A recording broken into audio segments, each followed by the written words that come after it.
Agora a gente vai chamar a Nathalie Cindy, que ela também é piloto na Latam e é uma associada ativíssima da Aviadoras.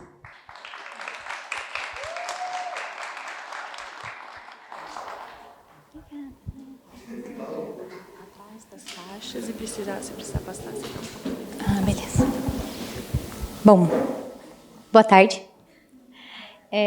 Essa é a segunda vez que eu vou contar um pouquinho da minha história aqui nas Aviadoras. Da primeira vez eu contei quando eu entrei na companhia e eu fiquei pensando de começar de uma forma diferente do que eu tinha feito da outra vez, mesmo sabendo que teriam pessoas diferentes assistindo isso. E como aqui a gente veio para um evento de um voo de descoberta, eu fiquei tentando matutar na minha cabeça qual teria sido o meu voo de descoberta e se realmente o meu voo de descoberta tinha sido um voo, ou se tinha sido um insight, alguma coisa que aconteceu, porque eu sempre trouxe uma referência de comecei a aviação depois que eu fiz a minha primeira viagem de avião. E eu fui caçar foto dessa primeira viagem de avião. Eu não tenho, infelizmente, uma foto no cockpit. Antes, aqui eu trouxe só algumas fotos para introdução. Aqui voando no J3, aqui uma foto de uma nuvem diferentona. Ali voando, logo que eu voltei a voar o PC, aqui um outro pôr do sol, porque isso a gente vê muito e é muito bonito. Aqui um outro, aqui era um nascer do sol e aqui era um pôr do sol. Não dá para ver, mas a Cordilheira dos Andes está aqui atrás. E uma foto de um dos computadores ali de voo que a gente tem no avião. Pode passar. E eu achei essa foto, que foi a foto que eu estava com uma amiga, e eu estava de TAM também, foi uma empresa diferente da Sofia, eu não tinha nessa época aqui, eu não sabia que esse era o meu voo de descoberta. Eu não tinha nada com aviação, eu estava na escola, estava no segundo médio, estava fazendo essa viagem de estudos, e o meu professor de física sempre falava para mim que era um desperdício eu ir para a medicina veterinária, porque eu era boa em exatas. E ele me enchia o saco disso. E eu fiquei com isso na cabeça, e quando eu voltei dessa viagem, que eu nunca tinha entrado no aeroporto, eu nunca tinha entrado no avião, durante o voo ainda eu consegui entrar na cabine para ver durante o voo como que era, e era muito legal, mas eu não tinha nem celular na época, então não tenho fotos. Essa foto é porque essa amiga tinha uma câmera digital que tirou. E foi muito legal eu ficar relembrando disso e falar, cara, eu tive um voo de descoberta, eu só não sabia que ele tinha sido meu voo de descoberta. E aí, depois desse pontapé que eu voltei para a escola, eu voltei fascinada pela aviação, e eu só queria pensar nisso, e inicialmente ia para uma engenharia aeronáutica, depois que eu vi aeroclube, avião, simulador, eu falei, não, quero voar. E aí, pode passar. E aí eu cheguei em casa falando para os meus pais que eu queria, meus pais falaram, tá, filha, a gente apoia, mas, né, a gente vai pagar como? E isso é uma coisa muito legal, porque com qualquer pessoa que você conversar aqui, ela tem uma história diferente dentro da aviação. E meus pais me apoiaram muito, mas nem com esse planejamento que o pai da Sofia falou, a gente tinha condições de guardar esse dinheiro para pagar. E aí eu tentei fazer uma bolsa de financiamento na faculdade que eu queria, porque eu decidi fazer faculdade, porque eu não tinha como pagar o curso, depois uma faculdade, depois as horas, e eu preferi fazer a faculdade que já tinha grade do curso para eu já aproveitar isso. E fui em busca da bolsa de financiamento, mas eu não consegui. E aí aconteceu uma coisa que eu vou contar, tipo um perrengue chique. Minha mãe recebeu um dinheiro na conta dela, que ela não fazia ideia de onde era, e quando ela foi ver, vinha do lugar que ela trabalhava. E ela ligou lá e falou, olha, eu recebi uma grana aqui, não é minha, pode me ver a forma de como eu tenho que devolver ela. E aí a empresa foi, verificou e descobriu que ela tinha sido mandada embora no sistema por engano, porque tinha uma outra pessoa em outra rede que tinha o mesmo nome que ela. E aí ela falou, tá, mas e agora? Como que a gente faz? E a escola falou, ó, a gente vai te recontratar, entrou uma burocracia jurídica e tudo mais, só que ela falou, a grana é sua, não dá para você devolver. E aí minha mãe chegou para mim e falou, ó, a grana do seu piloto privado está aqui. E foi muito legal, então, assim, é uma coisa muito legal que acontece. Ninguém esperava isso acontecer. Obviamente, eu trabalharia para guardar dinheiro, mas, enfim, e aconteceu, então fiz o piloto privado. Essa também é a minha primeira foto no piloto privado, no Paulistinha. Essa aqui é a minha foto no cheque do piloto privado. Essa almofadinha aqui era a minha companheira de voo. Na verdade, era essa e mais uma. Eu voava com 2 almofadas, porque eu não alcançava o pedal. Real. Então, as almofadas, elas me ajudavam a sentar direitinho e alcançar o pedal. Então, eu carrego, todo mundo no aeroclube já via, quando via a almofada perdida, que eu estava voando, e essa almofada me acompanhou bastante. Em paralelo, diferente da história da Sofia, e isso é muito legal porque a gente segue caminhos diferentes e chega no mesmo lugar, eu, como eu falei para vocês, minha família não tinha essa condição nem de guardar o pouquinho que a gente tinha para ajudar a bancar as horas. E quando eu terminei o PP, eu falei, tá, e agora? Como é que eu vou pagar o PC? Óbvio, vou trabalhar.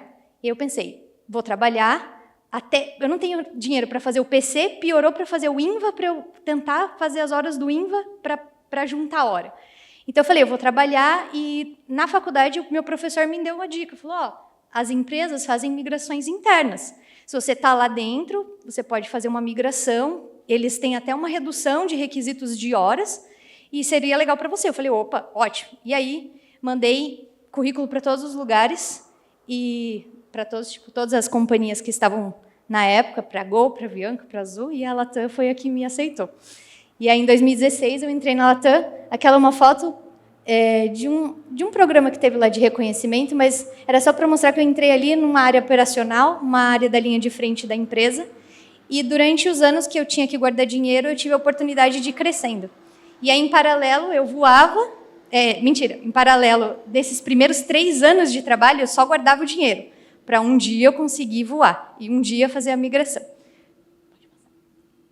E aí, quando eu já juntei essa parte do dinheiro, né, em 3 anos, que eu consegui ir crescendo também dentro da empresa, eu voltei a voar, e aí eu voltei a voar o Cessninha, e ali está aquela foto bem parecida com a da Sofia no dia do cheque do Multi-FR. E aí eu chequei o piloto comercial Multi-FR no ano de 2021. E aí era o ano que a gente estava na pandemia. E aí eu falei, bom, na verdade, quando entrou a pandemia no ano de 2020, eu tinha voltado a voar o PC. Eu falei, agora deu ruim, né?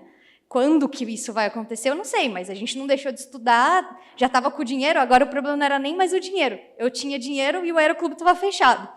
E aí, logo que voltei, finalizei tudo, e as coisas foram voltando no ano de 2021, e aí eu entrei proativamente em contato com o diretor de operações, marquei uma reunião, eu não conhecia ele, e ele entrou na reunião, e eu falei, oi, prazer, meu nome é Nathalie, eu trabalho aqui na Latam e eu quero ir para o cargueiro. Foi mais ou menos assim, por quê? O meu primeiro emprego, e eu sempre trabalhei na área de cargas da Latam.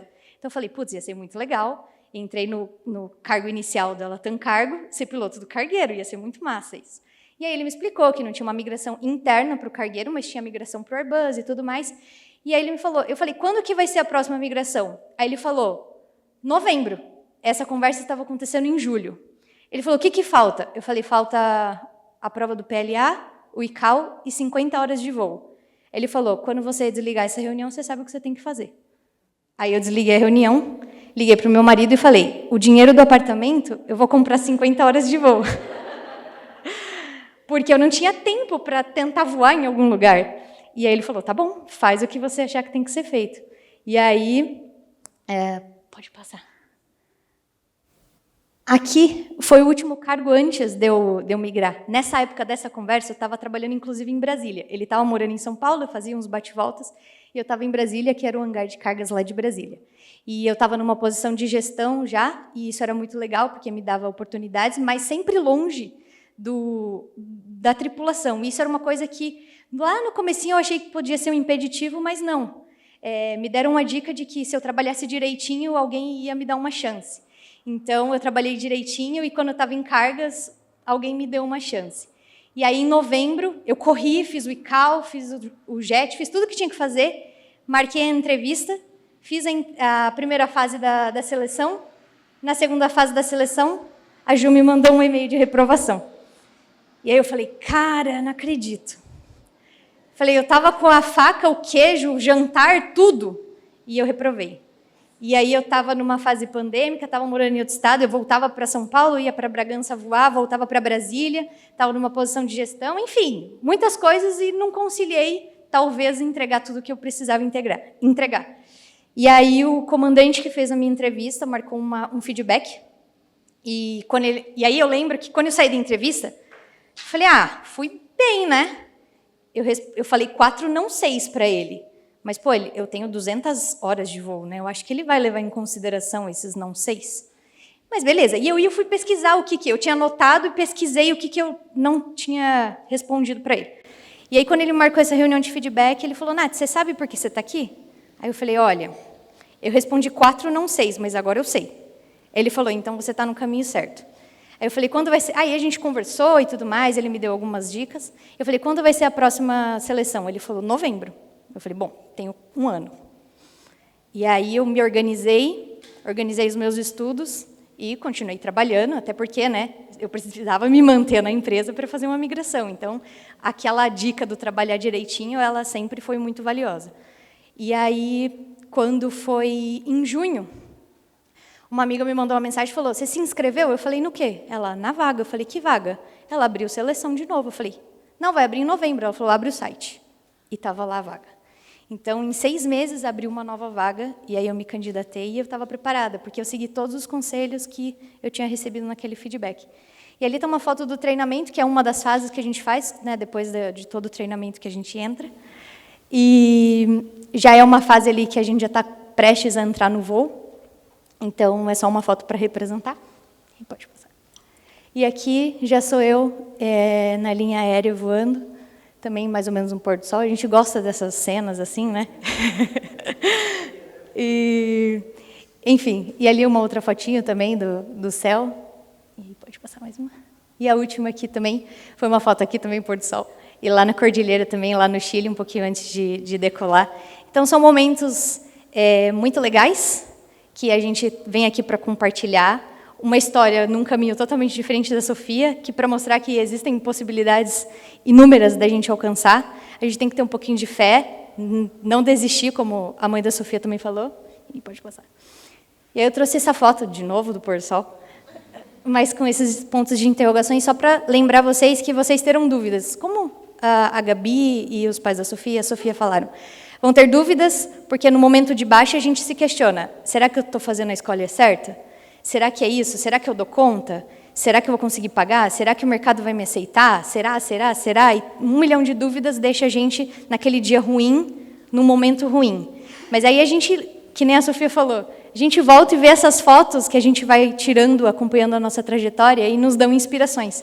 E no trabalho também, eu estudava durante a hora do almoço e o pessoal ali da Latam Cargo sempre me incentivava, me via estudando e falava, caraca, Nath, você vai conseguir e tudo mais. E assim, da onde eu conheço o pessoal que trabalhou em cargas? Até ali, talvez muitos anos antes eu não saiba, mas eu não sei se também existia uma migração. Mas eu fui a primeira pessoa de cargas a fazer uma migração interna para o cockpit. Então, eles fizeram uma festa muito grande, isso foi muito legal, uma conquista compartilhada.